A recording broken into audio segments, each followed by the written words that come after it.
Hey guys, what is up? It's JT here with another video, and in this video we're going to be doing a life story. This is going to be my longest story.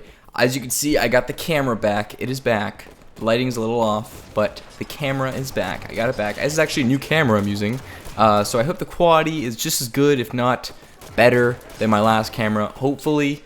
Not sure. We'll see how it comes out, but this story had to be told with the camera, so I've been waiting. I've been putting it off until my camera charger was back / I got a new camera. So this is the new camera that I'm going to be using. It's just temporary until I get back my old camera, but maybe this camera's better. I don't know. We'll see. They look about the same, so we'll see. But before I get into the story, I just want to say a big thank you for 600 subscribers. We did it. I think I hit it 2 days ago, so thank you so much. I haven't done a thank you thing for that yet, so I just want to say thank you for that. I mean, we are flying right through subscribers. I mean, I went about a month ago, maybe about a month and a week ago, and we're already at 600 subscribers, so thank you so much for that. It means a lot.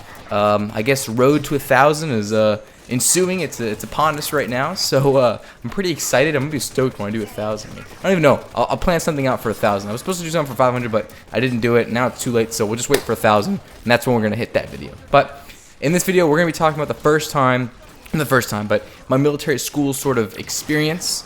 And it's impossible. This is my 5th time recording this. It's gonna be impossible for me to do this in one story. I can't, and in one video. I just can't do it. I've done 5 records of this stuff, and it's just I keep failing at making that 15-minute mark. Not that I want to make, not that I can't do it any past 15 minutes, but it's just that it takes so much longer. So I'm just gonna be telling a nice, slow-paced, so easy for you guys to understand. Just nice at a regular pace story tell of this whole experience of mine, and I'll probably chop it up in about like 2-3 videos, maybe probably just 2. And without any further ado, let's dive right into the story. So this takes place about 2 years ago. 2 years ago, actually, coming up on the day, actually. So yeah, about 2 years ago. And sorry, fucked up my mic there. So about 2 years ago, I was going to go to military school, and like I said, I can't get into the details right now because I got it right in this video. Sorry, but I was going to military school, and as I was going to go there, I'm in. Let's just flash, go forward a little bit. I'm in military school, and as I'm there, I'm just kind of seeing what the jazz is all about. I'm joining sports, and I'm doing these clubs and whatnot. I'm doing a lot of things in military school, and obviously I'm doing the PT stuff, the whole 9 yards, everything, the physical examinations, the physical training, the Bravo, the squads, everything you can imagine with military school, the companies, everything. That is exactly what it is. Everything you can imagine about military school is exactly how it is. Exactly. To the teat. Is everything that I expected about it happened. So just as you're imagining right now is exactly how it pretty much went. So yeah, I'm in military school, and obviously I'm very, very homesick. I'm in a boarding school in Pennsylvania. Just to put that in perspective, I live in South Florida. I live in South Florida, and I'm pretty far away from Pennsylvania. It's far. It's definitely a lot. It's about 10 states up, if not more. And so I'm pretty far. So obviously, naturally, I'm pretty homesick. And as I'm doing these different things, I'm meeting these kids and stuff like that. As I'm meeting kids, I'm noticing that a lot of them are just delinquents. So I'd met this one named Brown, and he was anything but brown. He's very pasty white man. And he was just he was a character. He was in there because he was selling pot, or he was using pot, both. And his mom decided that's it. Send him over, and that was it. So he ended up going to Valley Forge Military Academy, which is where I went. And then there was another kid, Patel. He got caught for stealing a car, I think is what it was. Military school. So a lot of kids got sent, and they didn't want to go, but they got sent. And that was pretty much how it was. And it was pretty, not scary, but just interesting, and just kind of like awesome. And awesome, I mean awesome, like in the way that just like, oh, it was just crazy. To see that people were just here and they didn't really want to be there, and it was just kind of a little crazy. And obviously I was a little bit uncomfortable. I was obviously just naturally a little bit uncomfortable. And being uncomfortable as I was just kind of really feeling homesick, and a mix of just being uncomfortable, just sort of the mental thing. And the big thing, and I always mention this in my other stories when I say why I do these like crazy stories and why I end up doing them in the first place, it was because I felt like I was leaving out. I was left out of high school experiences. And I was so close to, just kind of losing that high school experience that when I finally came back from military school, I realized, okay, I got to catch up. And that's exactly why I ended up doing all these crazy things in high school, which you see in my stories, because it all spurred from this moment in military school. So this is a very important story for my other stories, because it's the reason why I did all that stuff. And So yeah, I'm talking to these characters, and they're all crazy kids. And at this point, now I'm starting to be like, okay, I want to leave this place. And this is like my 5th week there. I want to say like 4th or 5th week. And I'm thinking, that's it. I want to go. I want out. So I'm taking, as I said before, I took up cross country. And it was a pretty cool thing. I mean, it was just exactly what you imagine cross country. I mean, just run. And as I'm just doing cross country, I had a friend, both friends I mentioned, Brown and Patel, were also in cross country. So we'd go on these runs, and you'd have to run under the supervision of an NCO, which is a non-commissioned officer. And a non-commissioned officer was another kid who'd been there for like a year or two, and he'd risen up in the ranks and whatever, and he was an NCO, and he was able to be in charge of the kids. Whether they were older or younger than him, it didn't matter. It just mattered that he was at the school for a certain amount of time. So, as I realized this, and I'm kind of getting the spur of all this crap, I realized that in cross country you're allowed to run out. You can run out of the campus, which we'd never even seen the outside of the campus, because once you arrive there, you're not allowed to leave campus until you finish the 13-week program. So you're not allowed to leave the campus. There's no weekend leave. There's none of that crap until 13 weeks. So 13 weeks you're stuck there, and you do nothing. I mean, it's just you not do nothing. I mean, you do a lot of things. You do marching. You do It's just how to eat properly. I mean, that's all for different stories, but it's crazy. I mean, I could put into military school stories. I could put into 30 videos if I wanted to, because it's just so many things that went on there. But so a lot of things were going on during the weeks that we weren't, or the weekends that we weren't doing anything. And obviously, all this just added to the fact that I did not want to be there. And whilst going into cross country, I started understanding the outside area of the school, just kind of getting it. And so I'm running with Brown and Patel. Both were pretty good runners, and we're all running together. And as I'm doing this, Brown gives me a book, and it's perhaps you guys have heard of it. I'm sure most of you guys have, because it's actually a summer reading book for most states. It was in Virginia, and it's called Catcher in the Rye. And the author of that book actually actually went to that school. As he was there, he credited his book to like what happened to him in military school there.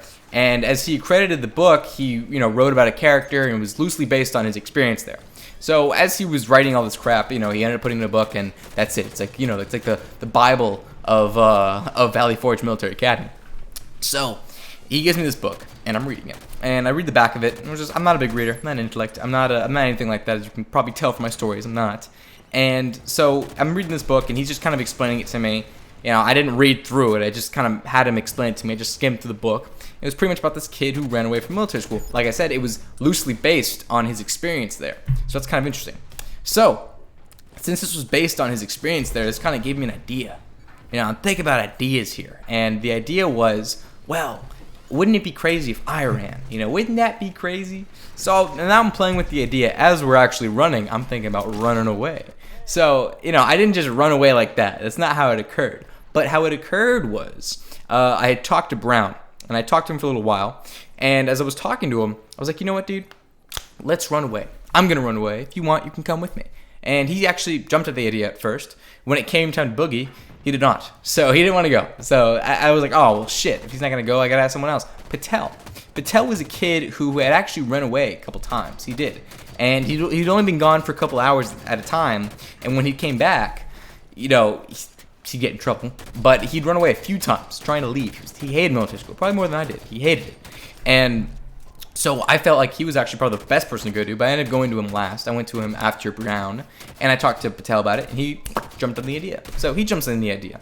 And so he's all excited about it. And I'm like, all right, listen, I'm not trying to run away for a couple hours. I'm trying to run away for good. Not like for good, but I'm trying to run away for a while, have my parents get notified, and then hopefully I can get back. That was my plan, all right? So I was thinking about a day would suffice. I think about a day would have done the trick. So I devised this really smart plan. It was actually really good, really smart plan. So we have this thing called details at the end of the day after the third mess, which is dinner. You have this thing called details. And details is pretty much a time where it's just everything you imagine in military school. You're cleaning the stuff with a toothbrush. You're doing all this crap. Whatever, it's just chore work is really what it is. And one of the chores you could do was garbage duty. And garbage duty was the thing where it's pretty much you took out the garbage, you collect everyone's garbage from the door. So you were able to leave campus for a couple seconds, obviously, to throw out the trash and then come back, of course. But the cool thing about garbage duty was the fact that you could leave the campus unsupervised. So that was the coolest thing about garbage duty. Now, no one jumped at the idea because no one planned on leaving, so garbage duty was just another chore. right? But not for us. For us, garbage duty was our way out. So here was our plan. Our plan was, since we already had skinheads, which I'll probably leave a picture towards the end, or I'll put it on my social media. Follow my social media. It's always in the link in the description. I'll show you the photos of me there. And so pretty much we all have neo-Nazi skinhead haircuts, and I have my friend Patel, and we figured, all right, listen, we cannot leave with our a uniform. It's not gonna work. There's no way we're gonna get caught ASAP.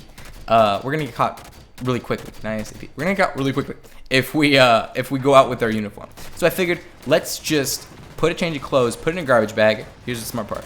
You grab the bin, you take out the garbage, you put your garbage in the garbage with the bag, which would actually have your clothes / wallet / whatever, put in the bottom of the bin, then throw the trash, the actual trash, on top of the bin, take out the trash, throw out the trash, and then take out your stuff with your clothes, whatever, and run out. That was my plan. It wasn't super genius, but it was pretty genius, right? Considering the time, I was only like, I think 13, 14, so, it was pretty smart, I guess. And it's exactly what we did. However, there was one problem. Everything went perfectly as we executed this thing. Everything went fine. We weren't even nervous. It was perfect. It worked out great. So I'm not even going to go over the actual attempt. But what ended up occurring was that as we're leaving the area, there's a front gate that we'd always run out of when we did cross country. And as we went out that way, there were teachers there. And the teachers were right in front of the gate. So that leaving that way was not going to happen. It wasn't going to work. And once we find out that leaving this way was not an option, we soon realized that we were going to have to run away a different way. We were going to have to go through the back of the whole place and then go through the forest and then do something like that. So we realized that was the only way to actually get out. We weren't going to back out of it and wait for another day, so we just said, fuck it, let's do that. So we walk out through the back of the school through another gate that was opened, and we walk out through the gate and go through the woods. As we're going through the woods, it's getting pretty late out. We're both pretty scared. Patel was a junior actually this time. He's actually graduated. I still talk to him. I haven't seen him since, but he was a junior at the time, a little older than me, and he was kind of the one that was kind of keeping me calm, as I was very nervous. This is like the worst thing I'd ever done at the time, and I was very nervous. So, as I always say in my videos, nervous. So, I was very nervous at the time, obviously, naturally, as you should be. And we're running right through this forest, and it's getting super late out. It's dark out. It's like something straight out of the some Goosebumps novel or some crap like that. It's getting pretty creepy out. And that's it. Eventually I just say, Patel. Oh, and by this time I forgot to mention we changed out of our clothes, and our clothes are actually still at some place. Our actual uniform clothes are someplace in the forest today. Unless they've been taken away by raccoons, they're probably still there. So I figure out this. I'm like, Patel, we got to figure out a direction to run in and find a street, because we're gonna wave down a car and either hitch a ride or ask where the nearest town is. That's what we have to do, and it's the only way to do this. It's the only way to do it. So I ended up choosing right. So I ended up running right for like 20 minutes, and we actually found a road. So it was actually worked out perfectly. But I remember like 15 minutes in, we were just like, maybe we should run 30 minutes this way. It was like bad. It was pretty like crazy because you're running in one direction. It was pretty crazy, but it actually worked. We ran right, and we ended up finding a road.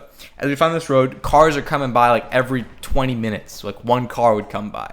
And we're trying to wave down cars to come to just ask us where to go to the nearest place, nearest town. And one car ends up stopping for us, and it's a Mercedes-Benz. Very nice car. And the Mercedes-Benz stops, and it's an old man and his wife. And the old man and his wife stop, and they're just pretty much saying like, oh, where you guys heading? You guys look pretty, you guys look like you walking. What happened? And we're just like, oh, we're just walking around. We just left college and whatever, right? And Patel knew. I don't know how he knew this, but I guess he'd known the area since from running away. He knew there was a college nearby. I don't remember the name, but let's just call it Northeastern, just because it sounds like a college name. So Northeastern University is close by. So Patel ends up saying that we're from Northeastern University. Some people kicked us out of the car, and now we're trying to get to the nearest town to meet up with some buddies. They end up saying, oh yeah, so it's 3.5 miles that way, 1.5 miles to the left, and just go straight, and then you'll end up being there. We are far as fuck away from home. Like, we are far. So we end up they say, all right, we say thank you, goodbye, and they leave. And we start walking for 30 minutes in that direction. As we're walking for 30 minutes, we're walking, and a car just slowly approaches us. Slowly. It's approaching us very slowly. And I noticed it because, cars would pass by and they just whiz right by. It wouldn't even catch an eye to us. They just leave, right? But this car was very weird because it was approaching us very slowly. And, we randomly, we just heard a, hey, what are you guys doing on the road? You know, like a sort of thing, like a hey, you know, like, right? And we turn around, we're like, what the fuck, right? And it's those guys. It's the guy. He came back after 30 minutes. He didn't say, what are you guys doing on the road? But he was like, hey, you know, what the fuck, you guys, you know, get in the car. So he ends up saying, we go to the car, and he ends up saying, get in, I'll drive you guys. The guy's without his wife now. It's kind of weird. So I guess he dropped off his wife, is what I'm assuming would happen. But it was a little sketchy. I'm not going to lie. It was very sketchy for me. Patel, without even, you know, hesitation, just jumps in the car. He's like, yeah, thanks, bro. And, you know, obviously I have to get in the back of the car now. I can't be sketchball about it. So I get in the back of the car. And then he starts asking us, like, oh, so, you know, what college you go to again? He's asking us again. And then we're just like, oh, yeah, Northeastern, right? And he's like, oh, what are your majors in? You know, what grade, you know, like, what level are you in? And we're just like, oh, freshman. And then he's like, oh, okay. He's like, what do you guys think about doing? He ends up saying, like, I'm not even doing any talking. Patel's doing all the talking. And I remember this pretty well. He was saying that, I remember the biggest lie that he told the guys who were on their way to the nearest town was that he got a scholarship for golf. He got a scholarship for golf. That was his big claim to fame. And his big lie was that he was a scholar, or he got a scholarship for golf. I'll never forget that. That's what he said.